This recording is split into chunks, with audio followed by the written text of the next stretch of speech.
चलिए दोस्तों, आज हम लोग श्रीमद् भागवत के अगले अध्याय संख्य योग में प्रवेश करते हैं। उससे पहले थोड़ा जान लेते हैं कि पहले अध्याय में क्या हुआ। पहले अध्याय में भगवान श्री कृष्ण और अर्जुन के बीच संवाद प्रारंभ होता है। अर्जुन रणभूमि में खड़े होकर अपने परिवारजनों और गुरुजनों को देखकर मोह में पड़ जाते हैं। उनके मन में युद्ध के प्रति संदेह उत्पन्न होता है और वे सोचते हैं कि वे अपने प्रियजनों का वध कैसे कर सकते हैं। इस स्थिति में भगवान श्री कृष्ण उन्हें सही मार्ग दिखाते हैं और उनके कर्तव्यों की याद दिलाते हैं। इस प्रकार पहले अध्याय में अर्जुन की दुविधा और भगवान कृष्ण के उपदेश की महत्वपूर्ण चर्चा होती है, जो आगे की शिक्षाओं का आधार बनती है। अब हम संख्य योग के अध्ययन की ओर बढ़ते हैं। अर्जुन की इस गंभीर स्थिति का वर्णन करते हुए संजय ने द्वितीय अध्याय का आरंभ किया। संजय, जो धृतराष्ट्र को अर्जुन की स्थिति की सूचना दे रहे हैं, कहते हैं, अर्जुन करुणा से व्याकुल और आंसुओं से भरे हुए थे। ऐसे में भगवान श्री कृष्ण ने उन्हें समझाने का प्रयास किया।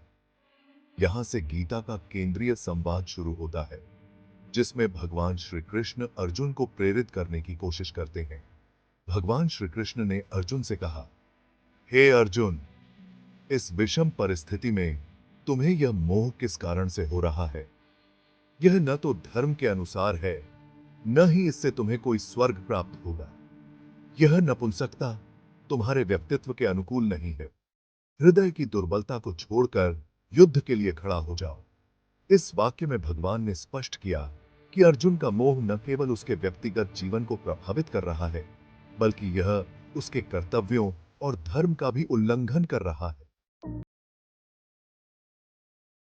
अर्जुन ने भगवान से कहा, हे मधुसूदन, मैं रणभूमि में अपने गुरु भीष्म पितामह और द्रोणाचार्य के विरुद्ध किस प्रकार लड़ूंगा? वे मेरे लिए अत्यंत पूजनीय हैं। यहां अर्जुन अपने दिल की बात कहता है कि वह अपने गुरुजनों को मारने के विचार से अत्यंत दुखी है। अर्जुन ने यह भी कहा कि गुरुओं को मारकर भोग करना अक्षम्य है। इस लोक में भिक्षाटन करके भी जीना बेहतर है। अर्जुन की यह भावनाएं उस समय के नैतिक मूल्यों को दर्शाती हैं, जहां गुरुजन का सम्मान सर्वोपरि था।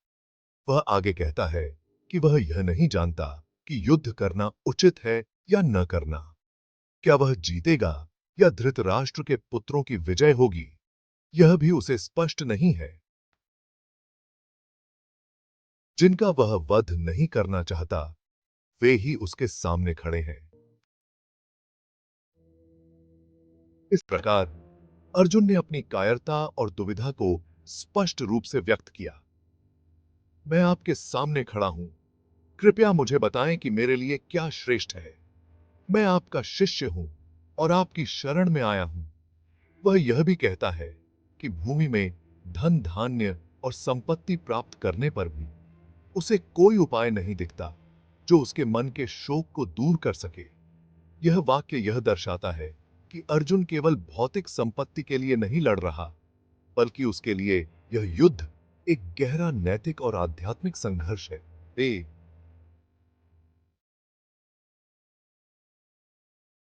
संजय फिर बताते हैं कि अर्जुन ने इस प्रकार भगवान श्री कृष्ण से कहकर चुप हो गए। उन्होंने युद्ध नहीं करूंगा कहकर अपने मन की बात कह दी। भगवान ने अर्जुन की इस स्थिति को देखकर हंसते हुए कहा, हे भरतवंशी, तुम इस प्रकार शोक करते हुए चुप हो गए हो।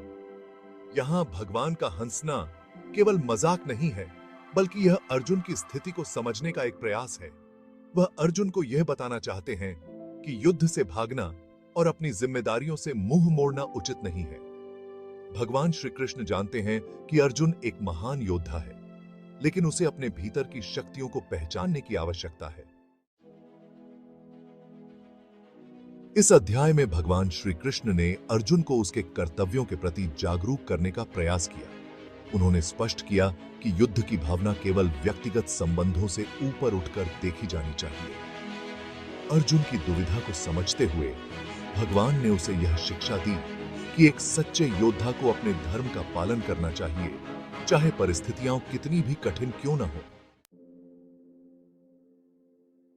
द्वितीय अध्याय का यह संवाद गीता का मूल आधार बनता है, जिसमें अर्जुन की कर्तव्य के प्रति निष्ठा और भगवान श्री कृष्ण के ज्ञान का अद्भुत संतुलन स्थापित होता है। यह अध्याय दर्शाता है कि व्यक्ति के भीतर संघर्ष होते हैं, लेकिन सही मार्गदर्शन से उन संघर्षों का समाधान संभव है। अर्जुन के इस मानसिक द्वंद्व के समाधान के लिए आगे के अध्यायों में भगवान श्री कृष्ण उसे गहन ज्ञान और भक्ति का उपदेश देंगे, जिससे वह अपने कर्तव्यों का पालन करने के लिए प्रेरित होंगे।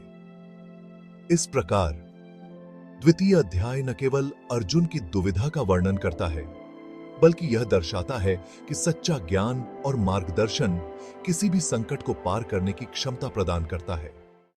धन्यवाद दोस्तों, हमारे साथ महाभारत की इस अद्भुत यात्रा में शामिल होने के लिए। आपके सहयोग और समर्थन से यह कथा और भी प्रभावशाली बन पाई है। अगले भाग में हम इस महाकाव्य की आगे की कथा का विश्लेषण करेंगे, जहां और भी महत्वपूर्ण घटनाएं और शिक्षाएं आपका इंतजार कर रही हैं। अगर आपको हमारी कथा पसंद आई हो तो कृपया लाइक जरूर करें और हमारे चैनल को सब्सक्राइब करें। साथ ही बेल आइकन को दबाना न भूलें, ताकि आप हमारे आने वाले वीडियोस की जानकारी तुरंत प्राप्त कर सकें। आपका समर्थन हमारे लिए प्रेरणा का स्रोत है। धन्यवाद, और हमें आपके अगले यात्रा पर फिर से मिलने की उम्मीद है।